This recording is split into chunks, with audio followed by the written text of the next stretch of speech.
I haven't done a YouTube video in a while, and I was working on a YouTube video at work, so I figured I'd make one at home. And still don't have a tripod, and I just discovered that makes a pretty good mirror so you can see yourself if you don't have a flip around thing. So I actually got my face on there. But today I'm going to make a new worm farm. I've made about 3 or 4 of these so far in my lifetime, and I'm going to make a 10-gallon one tonight because I now live in a cubicle. I made a bunch of these with the 18-gallon totes and they work good. But it's basically all you need. 2 totes and something to separate them. I just got a couple of those because they were on sale right next to the totes.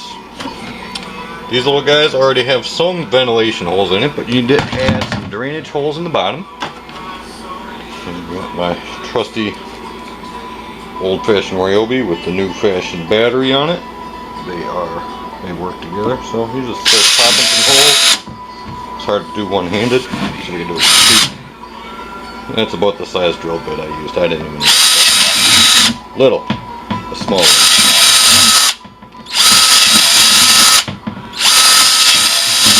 And you get the point.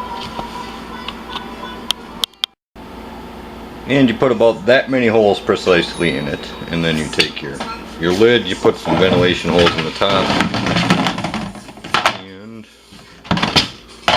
you do this. Put it on here like that. And put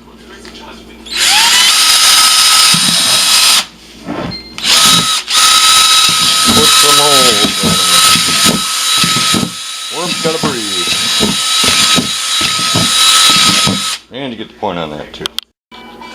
Okay, so all the pre-work has gone into building this worm farm. Now we will assemble it. Take your one that you didn't put your tub that you didn't put any holes in, and you very carefully put those 2 things in there. Then you take your tub that you did drill holes in, very carefully put it in there. The reason you put those other things in the bottom is so that you maintain this space so that it can breathe.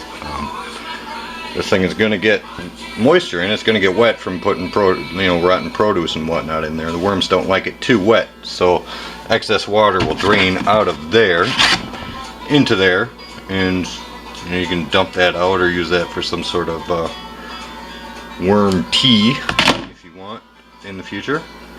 And then you fill it. Cardboard. I usually when I'm starting it, after I turn this video off and I have 2 hands again, I'll probably rip those out. Those are some rotten grapes that I didn't get around to eating. Let those sit for a while, and then probably this weekend I'll go see if I can find some composting worms. You do not want to use leaf worms or trout worms or night crawlers. You gotta get specific composting worms. Red wigglers, I don't know what the Latin is for them, but a breed of worms that can survive at room temperature. And then I'll just find a corner to tuck that thing in at. That is my brand new shiny silver worm farm.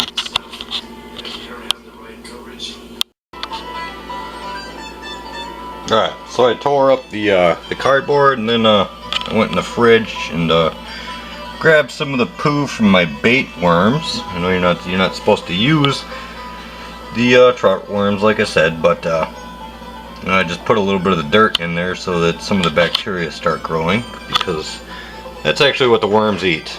They don't actually eat the cardboard or the rotten vegetables. They eat the bacteria that eat it. And the reason I'm starting this sucker again is because the space garden. Me and the boy the other weekend, we started this thing. It's a